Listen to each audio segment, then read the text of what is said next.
Hello दोस्तों, स्वागत है आप सबका मेरे इस यूट्यूब चैनल एजुकेशन हब में। मैं नौशाद अहमद। आज मैं आपसे अगला बायोमॉलिक्यूल न्यूक्लिक एसिड के बारे में डिस्कशन करेंगे। तो हमने कार्बोहाइड्रेट कवर कर लिया, हमने प्रोटीन कवर कर लिया, हमने एंजाइम कवर कर लिया। तो अब अगला बायोमॉलिक्यूल न्यूक्लिक एसिड के बारे में डिस्कशन करते हैं। तो न्यूक्लिक एसिड जो है, क्योंकि आपने पढ़ा है कि न्यूक्लिक एसिड न्यूक्लियस के अंदर होता है, ठीक है। तो आपने इसको पढ़ रखा है कि जो न्यूक्लिक एसिड है वो न्यूक्लियस के अंदर होता है, इसलिए इसको न्यूक्लिक वर्ड लगा है। क्योंकि फास्फोरिक एसिड होता है उसकी वजह से ये एसिडिक होता है, इसलिए इसको एसिड बोलते हैं। तो न्यूक्लिक एसिड के बारे में पढ़ने से पहले आप ये जान लें कि न्यूक्लिक एसिड को डिस्कवर किसने किया था। तो nucleic acid was discovered by Swiss chemist and biologist Friedrich Miescher. First discovered by Friedrich Miescher in 1868 in the pus cell. तो पस सेल में सबसे पहले न्यूक्लिक एसिड को डिस्कवर किया था फ्रेडरिच मिशर ने इन 1868 में। तो न्यूक्लिक एसिड एक्चुअल में डिस्कवर इन्होंने किस लिए किया था, क्योंकि पस सेल में एक डॉक्टर था। एक डॉक्टर के पास एक वो पेशेंट आया तो उसको कुछ इंजरी हो गई थी। तो डॉक्टर ने वहाँ पे जहाँ पे इंजरी हो गई थी वहाँ पे बैंडेज लगा दिया। तो 2-3 दिन के बाद वो जब पेशेंट इस साइंटिस्ट के पास आया तो डॉक्टर ने वो बैंडेज को हटा के फेंक दिया। एक्चुअली में वो बैंडेज का नाम था न्यूक्लिन। वो बैंडेज का नाम था न्यूक्लिन। जो बैंडेज डॉक्टर ने यूज़ किया था वो बैंडेज फेंका गया था डॉक्टर के द्वारा। उस बैंडेज का नाम था न्यूक्लिन। और वो बैंडेज उठा के ये साइंटिस्ट लेके चले आए अपने लेबोरेटरी में।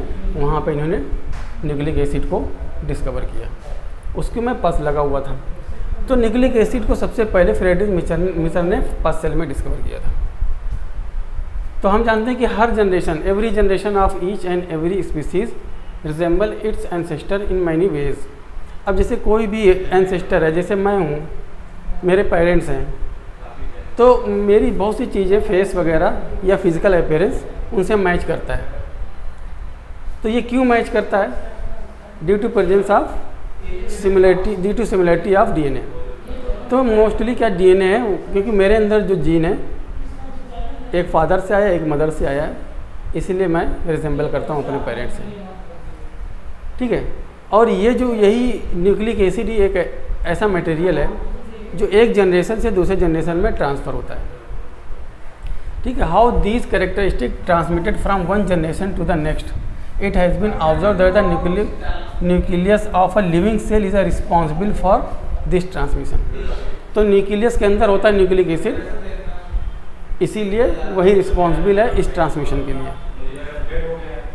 तो जो ट्रांसमिशन का कैरेक्टर है जो एक जनरेशन से दूसरे जनरेशन में ट्रांसफ़र होता है उसको बोलते हैं हेरिडिटी। तो वो कैरेक्टर जो एक जनरेशन से दूसरे जनरेशन में ट्रांसफ़र होता है उस कैरेक्टर को क्या बोलते हैं? Heredity. The particles in the nucleus of the cell responsible for the heredity. तो न्यूक्लियस के अंदर जो पार्टिकल प्रेजेंट हैं, जैसे डीएनए, आरएनए, वो कहाँ प्रेजेंट होते हैं? न्यूक्लियस में, इसीलिए उनको न्यूक्लिक एसिड कहा जा रहा है, ठीक है।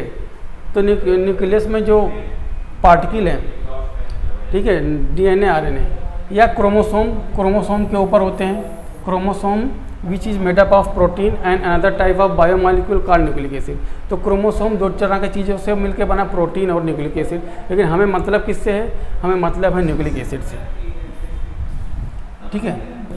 क्योंकि क्रोमोसोम के ऊपर होते हैं ये, इसलिए इनको क्या नाम है, ये बायोमॉलिक्यूल न्यूक्लिक एसिड क्रोमोसोम के ऊपर पाए जाते हैं। These are mainly two types.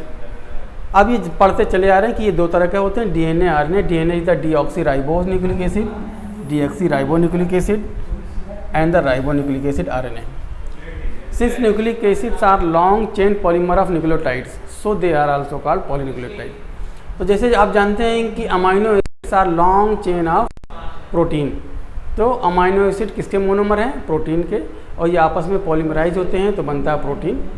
उसी तरीके से न्यूक्लियोटाइड्स किसके मोनोमर हैं? न्यूक्लिक एसिड के। जब ये आपस में पॉलीमराइज होते हैं तो बनता है डीएनए या आरएनए। और इनकी चेन को कहते हैं पॉलीन्यूक्लियोटाइड चेन। इनकी जो लंबी सी चेन होती है इसको बोलते हैं पॉलीन्यूक्लियोटाइड। अब केमिकल कंपोजिशन हम पढ़ते हैं कि डीएनए आरएनए का केमिकल कंपोजिशन क्या है। तो कंप्लीट हाइड्रोलिसिस जो है, कंप्लीट हाइड्रोलिसिस ऑफ डीएनए और RNA yields a pentose sugar, phosphoric acid, pentose sugar, phosphoric acid and nitrogen containing heterocyclic compound that is nitrogenous base. तो ये क्या है? नाइट्रोजनस बेस है।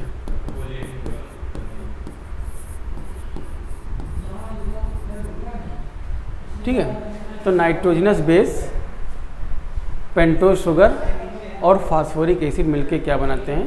न्यूक्लियोटाइड। आपसे पूछा जाए न्यूक्लियोटाइड में क्या क्या होते हैं, तो न्यूक्लियोटाइड में क्या क्या आ गया?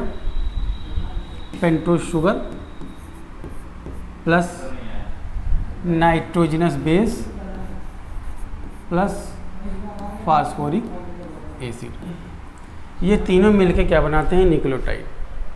अब न्यूक्लियोटाइड आपस में पॉलीमराइज होते हैं तो बनता है पॉलीन्यूक्लियोटाइड, डीएनए, आरएनए।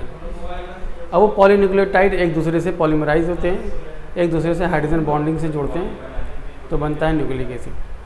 अब देखिए इसमें जो पेंटोज शुगर है, एक्चुअली में उसको जानना जरूरी है, वो पेंटोज शुगर है क्या? तो ये जो पेंटोज शुगर है, एक्चुअली में डीएनए में जो पेंटोज शुगर अलग है और आरएनए में पेंटोज शुगर अलग है। देखिए दोनों में नाइट्रोजनस बेस दोनों में भी है, फास्फोरिक एसिड दोनों में है, लेकिन पेंटोज शुगर जो प्रेजेंट है डीएनए में उसको बोलते हैं डीऑक्सीराइबोस, लेकिन आरएनए में जो पेंटोज शुगर प्रेजेंट है उसको बीटा डी राइबोस। क्योंकि मैंने बीटा और अल्फ़ा के बारे में कार्बोहाइड्रेट्स में बता दिया है, तो आप वहाँ जाके देखिएगा, वो वीडियो देखिएगा, आपको क्लियर हो जाएगा कि अल्फ़ा कब बोलते हैं, बीटा कब बोलते हैं। ठीक है, तो ये बीटा डी राइबोस है और ये बीटा डी 2 डीऑक्सीराइबोस, क्योंकि दूसरे पोजीशन पे यहाँ पे ऑक्सीजन नहीं है, तो सेकंड कार्बन पे यहाँ पे ऑक्सीजन एब्सेंट है, इसीलिए 2 डीऑक्सी। ठीक है, तो इसी तरीके से डीएनए में क्या है? बीटा 2 डीऑक्सीराइबोस, आरएनए में क्या है? Beta D ribose. बस दोनों में डिफरेंस यही है कि राइबोस में यहाँ ऑक्सीजन है, डीऑक्सीराइबोस में यहाँ ऑक्सीजन एब्सेंट है। तो ये पेंटोज शुगर किस में प्रेजेंट है? न्यूक्लिक एसिड में। ठीक है,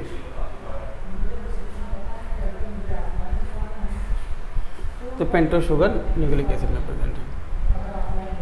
तो DNA contain 4 bases, that is adenine, guanine, cytosine and thymine. तो डीएनए में कितने टाइप के नाइट्रोजनस बेस हैं? Adenine, guanine, cytosine, thymine. तो एडेनिन थाइमिन के साथ 2 हाइड्रोजन बॉन्ड बनाता है और ग्वानिन साइटोसिन के साथ 3 हाइड्रोजन बनाता है। एडेनिन थाइमिन के साथ 2 हाइड्रोजन बॉन्ड बनाता है, ग्वानिन साइटोसिन के साथ 3 हाइड्रोजन बॉन्ड बनाता है। तो मैं आपसे पूछूं कौन सा बॉन्ड ज़्यादा मजबूत है? तो जिसमें ये ट्रिपल बॉन्ड है ये ज़्यादा स्ट्रॉन्ग है, इसकी बॉन्ड स्ट्रेंथ ज़्यादा है क्योंकि यहाँ पे 3 हाइड्रोजन बॉन्ड है। तो एक हाइड्रोजन बॉन्ड को तोड़ने के लिए कितनी एनर्जी लगती है? तो उसी तरीके से आप देख लीजिए कि 3 हाइड्रोजन बॉन्ड को तोड़ने के लिए as compare to 2 hydrogen bond तोड़ने से इसमें ज़्यादा एनर्जी लगेगी। तो थाइमिन एडेनिन से 2 हाइड्रोजन बॉन्ड से जुड़ता है, या ये कहें कि एडेनिन थाइमिन से 2 हाइड्रोजन बॉन्ड से जुड़ता है, या कहें साइटोसिन ग्वानिन से 3 हाइड्रोजन बॉन्ड बनाता है, या ये कहें ग्वानिन साइटोसिन के साथ 3 हाइड्रोजन बॉन्ड बनाता है। तो इस तरीके से ये एक दूसरे से जुड़ते हैं। लेकिन आरएनए के केस में अगर आप देखेंगे, आरएनए में भी थाइमिन, एडेनिन, ग्वानिन है, आरएनए में भी एडेनिन ग्वानिन है, लेकिन थाइमिन की जगह यूरेसिल है और साइटोसिन है।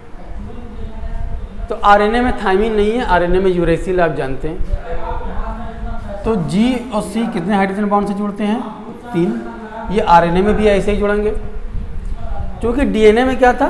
डीएनए में जो है एडेनिन थाइमिन से 2 हाइड्रोजन बॉन्ड बनाता था, क्योंकि डीएनए में अब थाइमिन नहीं है तो अब यहाँ पे यूरेसिल एडेनिन से 2 हाइड्रोजन बॉन्ड बनाएगा।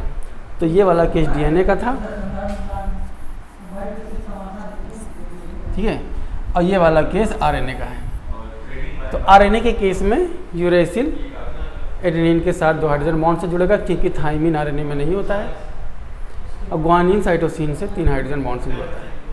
अब ये क्वेश्चन दिमाग में आता है कि डीएनए में तो थाइमिन है, लेकिन आरएनए में थाइमिन की जगह यूरेसिल है, इसका रीज़न क्या है?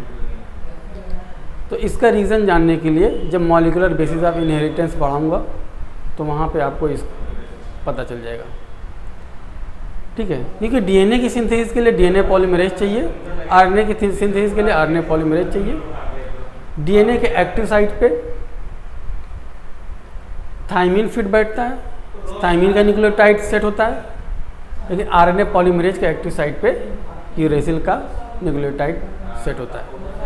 तो न्यूक्लियोटाइड्स आते हैं, डीएनए रेप्लिकेशन होता है और आरएनए ट्रांसक्रिप्शन कराता है, आरएनए पॉलीमरेज ट्रांसक्रिप्शन कराता है और डीएनए पॉलीमरेज रेप्लिकेशन पढ़ाता है। उसको मॉलिक्यूलर बेसिस ऑफ इनहेरिटेंस में डिटेल में पढ़ेंगे, ठीक है। तब तक के लिए इतना ही, नेक्स्ट वीडियो में इसी को आगे कंटिन्यू करेंगे। Thanks for watching.